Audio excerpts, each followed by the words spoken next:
Assalamualaikum warahmatullahi wabarakatuh. Salam sejahtera bagi kita semua. Yang kami hormati, kami banggakan, Wakil Presiden Republik Indonesia ke-11, Bapak Budiono. Yang kami hormati, Menteri UMKM, Pak Maman Abdurrahman. Kami hormati Excellency Pak Arsyad. I think very inspirational speech.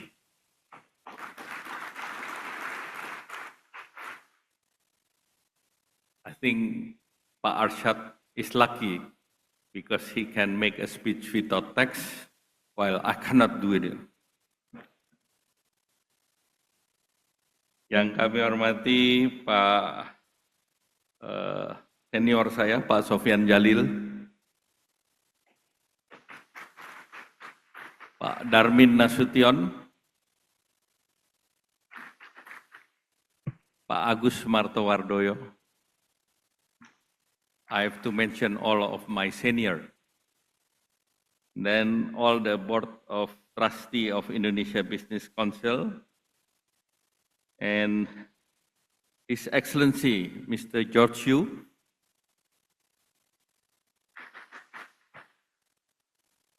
Excellency Ambassador Kim, distinguished speaker, ladies and gentlemen.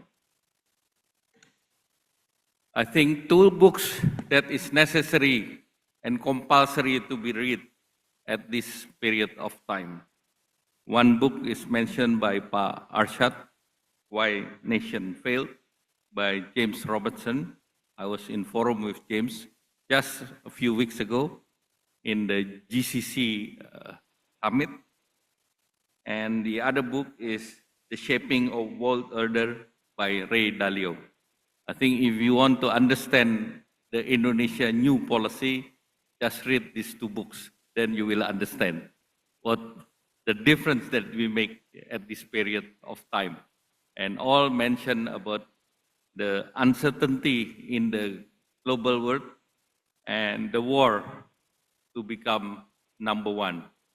I think the book also mentioned that Indonesia play a key role in the 16th and till 18th century when the Dutch becoming the number one power in the world because of Indonesia commodities.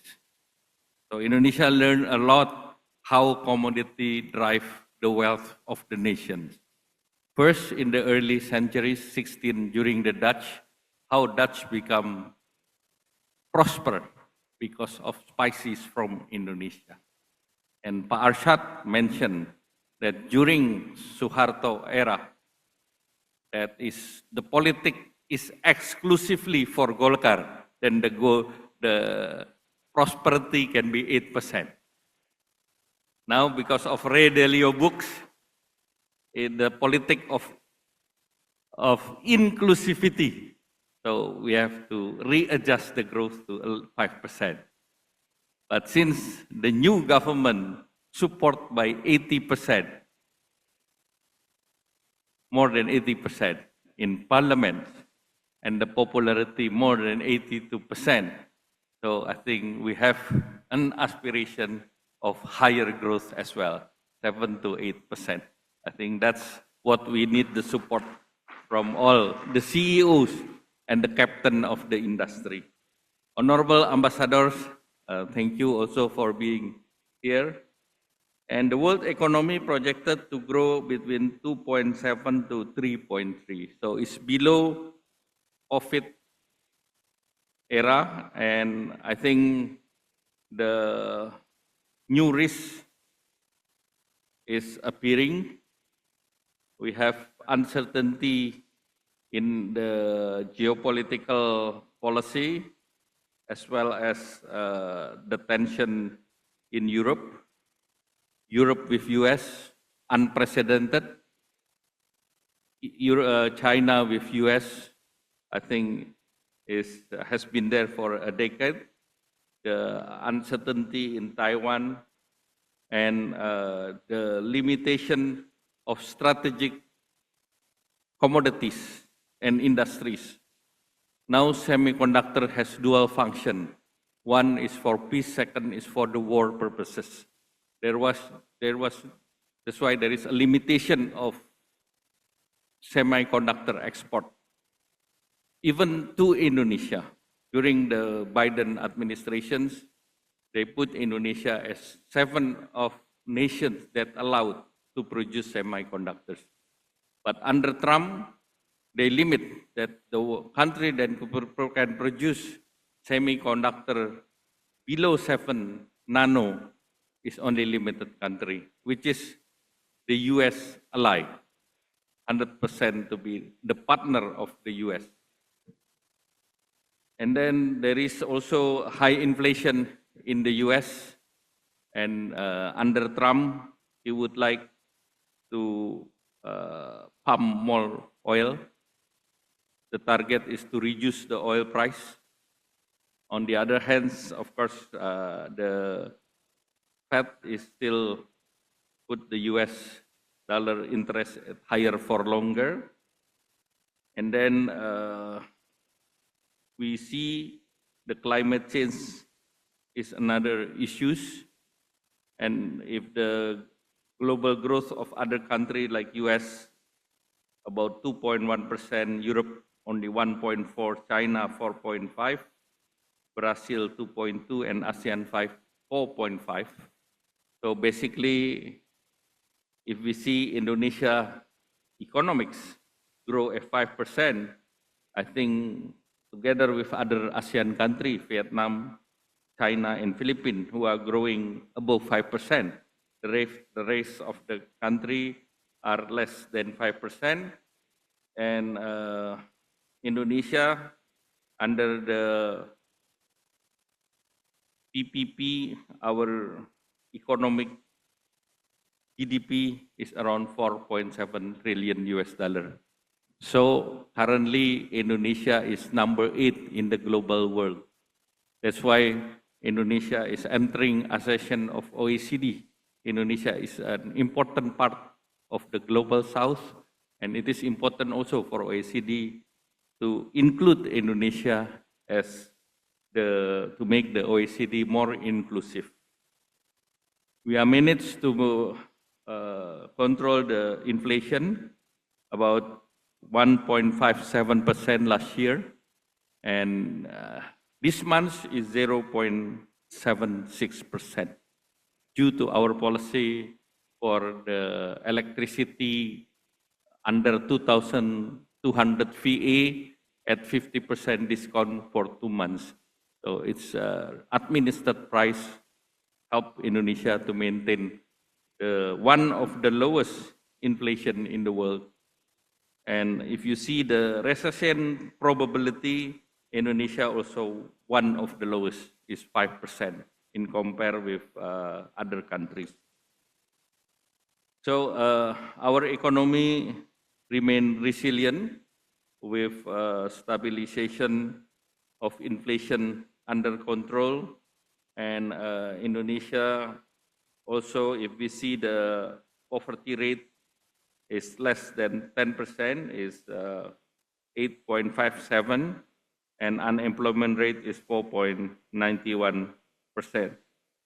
Our PMI is 51.9%, so in the still expansion rate, and consumer confidence index is above 100, 127.2. Our real sales index also above 0. So I think our economic balance is remain positive. So our trade balance is positive for 57 consecutive months, and our surplus is 31 billion, driven by growth in export. And then key export commodities like nickel growth at 17.3%, precious metal 18.3%, and the footwear and apparel is 10%. So this shows that the textile and its downstream are still in the high demand, despite some of the industry are not in the good shape. But globally, the demand for textile and downstream is still very high.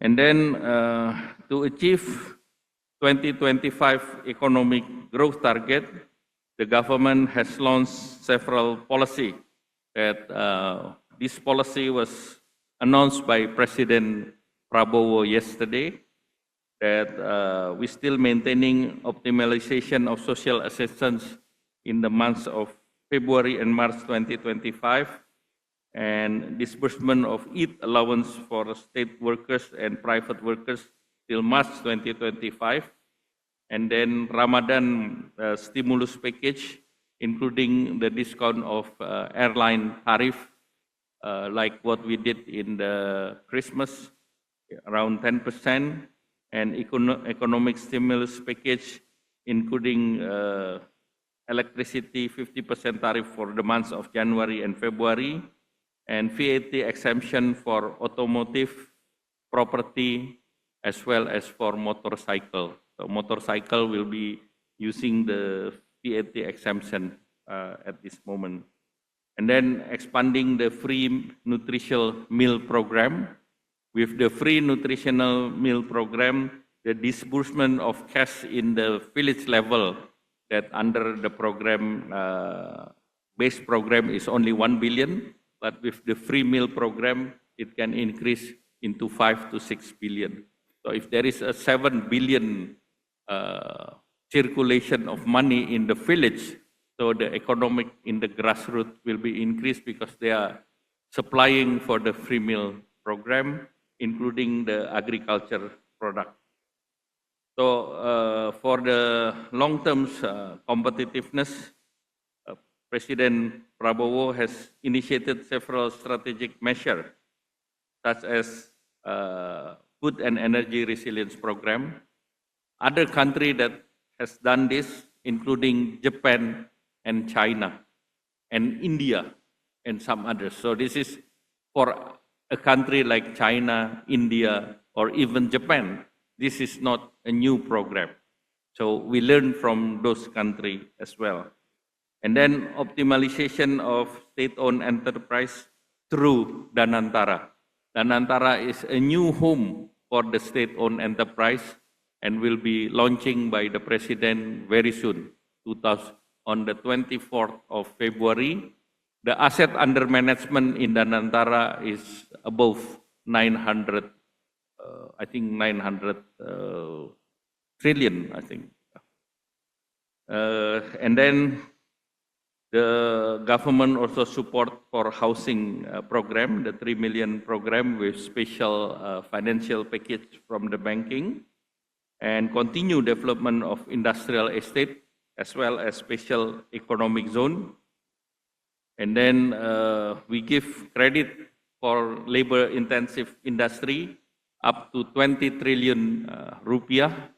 That is, the government gives subsidies 5% for investment credit. So I think this is the program that Pak Maman should work with the Minister of Industry. And then optimization of tax holiday and tax allowance. And we also learn how to work to mitigate the implementation of the global minimum tax 15%. And we are quite positive since Trump 2.0 doesn't want this to be implemented. So I think we follow the Trump 2.0. And then expansion of domestic retention for natural resource export proceeds. This has been launched by the President yesterday, and the new regulation decree is number 8. So I think it's loud and clear why this policy is very important. It was number 8 and launched on the 17th of February. 1 plus 7 is 8. So I want all the captain of industry understand the importance of this new policy. And then the government also will launch for the very first time is the bullion bank. on the 26th of February. We have a complete cycle of the mineral and resources, from gold mining to the copper concentrate, from copper concentrate to copper cathode, from copper cathode into the precious metal refinery in Freeport. We produce, with the new facility, is 50 to 60 ton of gold per year. And in the past, this value is captured in Spain as well as in Japan. So in order to have our own circle up to the downstream and the services, the government will launch the Bullion Bank on the 26th of February. There is 2 banks assigned. One is PT Pegadaian, the subsidiary of BRI, and Syariah Bank, BSI, to run this gold trading as well as banking. So the bullion bank is important that in every crisis, there is only 2 safe haven instrument. One is US dollar, second is gold. So I think we have to use the gold to mitigate the future risk, especially for the Sharia, when the Indonesian people will go for Hajj. They need to put the money saving. But if they are on the queue to live for Hajj 7 or 10 years, the value of money at that time is less. So there are delta between US dollars and the cost of Hajj. But if the saving is done through gold, so gold will be in par with future cost of Hajj. So I think this is the risk mitigation that what the government will do. And then the downstreaming, we expect that not only nickel, but other commodity also will strive. And development for special economic zone, including we have established 22 special economic zone, and we already attract 82.6 trillion investment and created around 43,000 jobs. And we think that the downstreaming in Gresik is becoming one of the key success factors, as well as in Weda Bay for nickels. And I would like to explain that the nickel downstreaming is not only with the China investor, that Eramet of French is part of Weda Bay, almost 40%, and Eramet is owned by the government of France, 20%. So, and other company like POSCO and Jindal also invest in Weda Bay area. So when President asked us to do optimization of ICOR, I think Weda Bay is an example. The investment is 16 billion and the export is 8 billion. So ICOR almost 2, because it's very efficient. And Weda Bay is one of the most efficient industrial park and the largest in the world. I've seen the POSCO, I've seen in the Nippon Steel everywhere. There is no such facility as modern, as efficient, as productive as Weda Bay. That's why no one in other country even can compete with Weda Bay or with Indonesia, including China for metal. Because our transportation costs, even from raw material from Australia, for lithium and for iron ore or for cooking coal, is closer to Indonesia than going north to China. That's why China also worried about this steel product in Indonesia.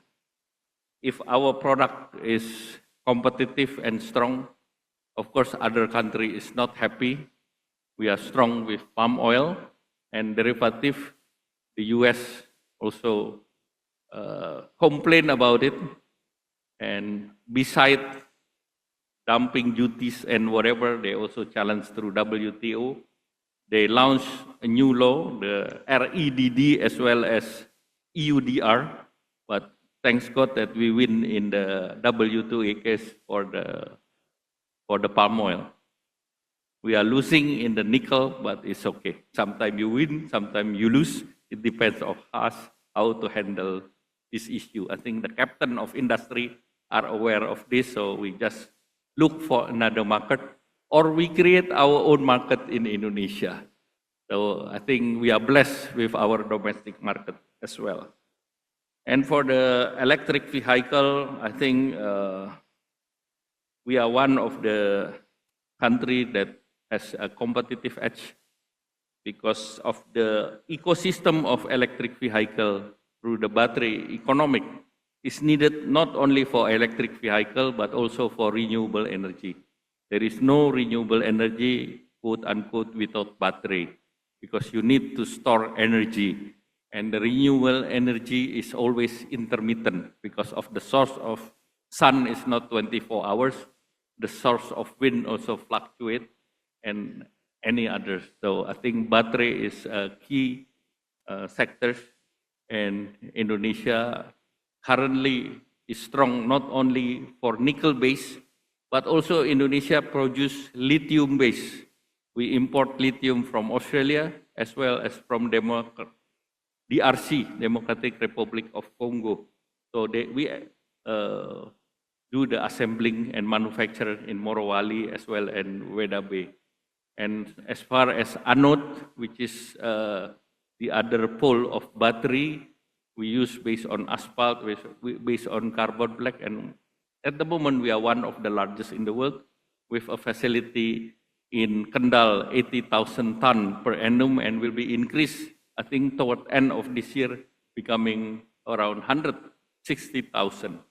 So basically, we have to be confident that there will be no battery without Indonesia resources. So the world needs Indonesia. This is what Pak Arsyad said.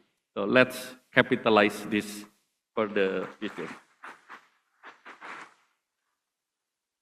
So for the energy transition, we are still committed, and during Indonesia leadership in Bali, it was launched the Just Energy Transition Partnership with a few countries to support, including EU. We know that Trump 2.0 retract this investment, but I've met with the IMF and World Bank. They are still committed to do this. So JETP and ASEC, they are still doing this. And Indonesia through a geothermal in Sumatra, West Sumatra, Muara Laboh, and then also the waste to energy project in Legok Langka and several others. I think we will push through for this JETP as well as for ASEC, supported by the Japanese government. And once again, I would like to explain regarding the foreign exchange that the government now asks the industry in the mineral resources, plantation, forestry, and fisheries, when their export is above 250,000, that they need to put the resources in the Indonesian financial system 100% for 12 months. However, they can use it for paying tax, for royalty, for dividend, as well as for the operation. Not only Indonesia did this, but President learning from Malaysia, from Thailand, from Vietnam, that they can weather the storm. If we remember during 1998 crisis, the one who has a deep crisis, not only financially, but politics, is only Indonesia, not Malaysia, Thailand, and Philippines, even though the epicentrum in Indonesia. So learning from this, we need to have also a buffer strategy that Indonesia resource is for the benefit of Indonesian system, and the banking system will be stronger with potentially 80 billion for this year because of its start of in the month of March. But if it is full year, it can be around 142 billion circulated in the Indonesian National Bank. So I think it's a big boost for the Indonesian economic. So the last part I would like to mention that Pak Arshad mentioned about several Gulf countries. I was in the summit last week, and I told them that the GCC country is 50 million people and 2 trillion economic. And Indonesia, 1.3 trillion economic and 280 million people. So we can dilute it.